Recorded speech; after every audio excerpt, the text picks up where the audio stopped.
பிரியமானவர்களே, உங்கள் அனைவருக்கும் என் அன்பார்ந்த வணக்கம். இயேசு கிறிஸ்துவின் இரக்கமுள்ள நாமத்தினாலே இந்த வேளையிலே அவருடைய வார்த்தைகளை பேச, உங்களோடு உறவாட பரிசுத்த ஆவியானவர் இந்த நாளையும் கூட அடியாளுக்கு ஆயுசு நாட்களை கொடுத்த என் தேவாதி தேவனை நான் நன்றியோடு கூட ஸ்தோத்திரிக்கிறேன். தேவனுடைய மகிமுள்ள கரம் நம்மளை அனுதினமும் தாங்குகிறது, வழிநடத்துகிறது. அவருடைய கரம் மாத்திரம் நம்மளை பற்றி பிடிக்கவில்லை என்றால் சாத்தான் இடத்திலே நாம் ஒப்பு கொடுக்கப்படுவோம். அந்த சாத்தான் நம்மளை தொடாதபடி அந்த சாத்தானுக்கு கர்த்தர் முற்றுகை போட்டு பரிசுத்த ஆவியினாலே நம்மை நடத்த அவரிடத்திலே நாம் கிருபை பெற்றிருக்கிறோம். அவருடைய வல்லமையினாலே, அவருடைய மகிமையினாலே நாம் நிலைத்திருக்க பரிசுத்த ஆவியானவர் நமக்கு உதவி செய்கிறார் என்பதை அறிந்து கொள்ளுங்கள். எப்படி அவர் உதவி செய்கிறார்? நான் கேட்கிற காரியமெல்லாம் நிறைவேறவில்லையே, நான் ஜெபிக்கிற ஜெபமெல்லாம் கர்த்தர் கேட்காமல், என்னுடைய தேவைகள் சந்திக்கப்படாமல் இருக்கிறதே என்று நினைக்கின்றீர்களா? அப்படி இல்லை. கர்த்தர் பொறுமையாயிருக்க காரணம் என்னவென்றால், அதன் தேவைகளை ஒவ்வொன்றாக அவர் ஒழுங்கின்படி செயல்படுத்தி நாட்களை கடந்து வந்து தகுந்த நேரத்திலே உங்களுடைய தேவைகள் சந்திக்கப்படும்.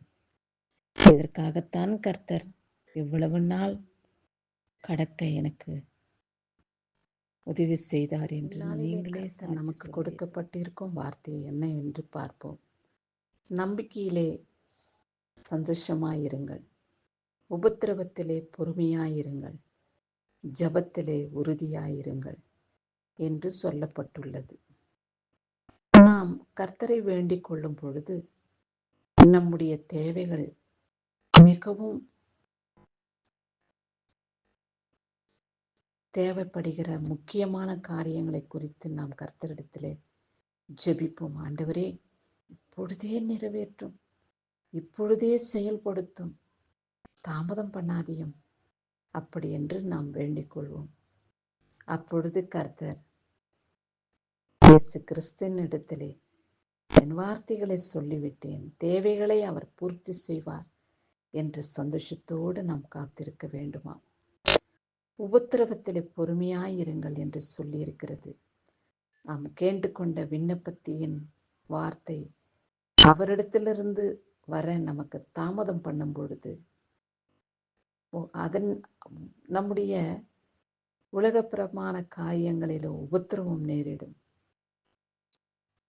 வேதனைகள், சோதனைகள். கர்த்தரிடத்திலே நாம் கேட்டுக்கொண்டேனே, இன்னும் எனக்கு பதில் கொடுக்கலையே என்ற அங்கலாய்ப்பு நம்ம இருதயத்திலே உண்டாகும்.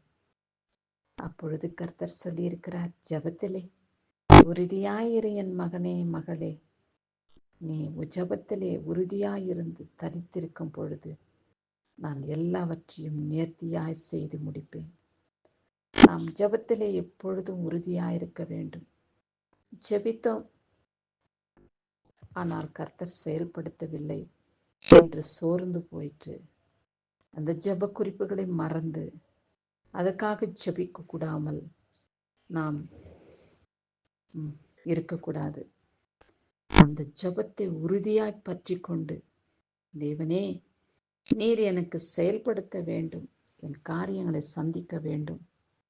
ஒரு வீடு கட்டணுமா, இல்லை கடன் பிரச்சனை தீரணுமா, திருமண காரியங்கள் சந்திக்கப்படணுமா, குழந்தை பாக்கியம் தந்தரல கர்ப்பத்தின் கனியை கர்த்தர் கொடுக்க வேண்டுமா, இல்லை பொல்லாத மனிதர்கள் இடத்துல விடுதலை வேண்டுமா, குடும்பத்தில் நிம்மதி சமாதானம் தேவைப்படுகிறதா? எல்லாவற்றையும் கர்த்தர் அறிந்திருக்கிறார். என் மகனே, என் மகளே, உன் தேவைகள் எல்லாவற்றையும் நான் அறிந்திருக்கிறேன்.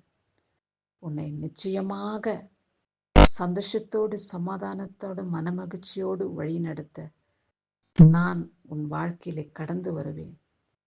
பயப்படாதே, திகையாதே. உன் உருவாக்கின கர்த்தர் உன் அருகாமையிலே நிற்கும் பொழுது நீ எதற்கும் அங்கலாய்ப்புப்படாதே என்று இந்த வசனத்தின் நிமித்தமாய் பொறுமையோடு காத்திரு மகனே. நான் கொடுப்பேன் என்ற நம்பிக்கையின் விசுவாசத்தினாலே சந்தோஷமாயிரு என் மகளே. ஜபத்திலே நீ எப்பொழுதும் உறுதியா இருக்கும் பொழுது இந்த விதமான தொந்தரவுகளை கொண்டு வந்த பிசாசு உன்னை விட்டு விரட்டி அடிக்க கர்த்தர் வல்லமுள்ளவராயிருக்கிறார் என்று நம் அவரிடத்திலே நான் நம்பிக்கையோடு காத்திருக்கிற நம்பிக்கை எப்பொழுது வீண் போகாது. சரி, இந்நாளிலே திருமண நாளையும் பிறந்த நாளையும் கொண்டாடுகிறவர்களை கர்த்தர் ஆசீர்வதித்து காத்துக் கொள்வாராக. அவருடைய மகிமுள்ள கரம் அவர்களோடு கூட இருக்கட்டும். அவர்கள் போகிலும் வருகிலும் அவர்களுக்கு கர்த்தர் கேடகம் கவசமாய் இருப்பார். நீடித்த நாட்களாய் ஆயுசு நாட்களை பெருக செய்து அவர்கள் இருதயத்தை சந்தோஷப்படுத்தி அவர் மனமகிழ்ச்சியினால நிரப்பி காத்துங்களை வழிநடத்துவார். ஆனால் இந்த வசனத்தை நீங்கள் பற்றி கொள்ளுங்கள். என் தகப்பனே, என் வாழ்க்கையிலே உம்மை நம்பியிருக்கிறேன். எனக்கு வருகிறதான உபத்திரவத்திலே நான் பொறுமையாய் இருக்கிறேன். ஜபத்திலே உறுதியாய் இருக்கும்படியான பாக்கியத்தை எனக்கு கொடும் என்று நீங்கள் அவரை இடத்திலே ஜபம் செய்யுங்கள். ஜபத்திலே உறுதியா இருக்கிற மனிதனை கர்த்தர் ஒருபொழுதும் கைவிட மாட்டார். அவர்களை ஆசீர்வதிக்கவே ஆசீர்வதித்து காத்துக்கொள்வார். இயேசு கிறிஸ்துவின் இரக்கமுள்ள நாமத்தினாலே நம்ம வேண்டுகோளுக்கு பலன் வரும் என்று கர்த்தர் கிருபை கூர்ந்தபடியினாலே அவரை நன்றியோடு ஸ்தோத்திரிப்போம். ஆமென்.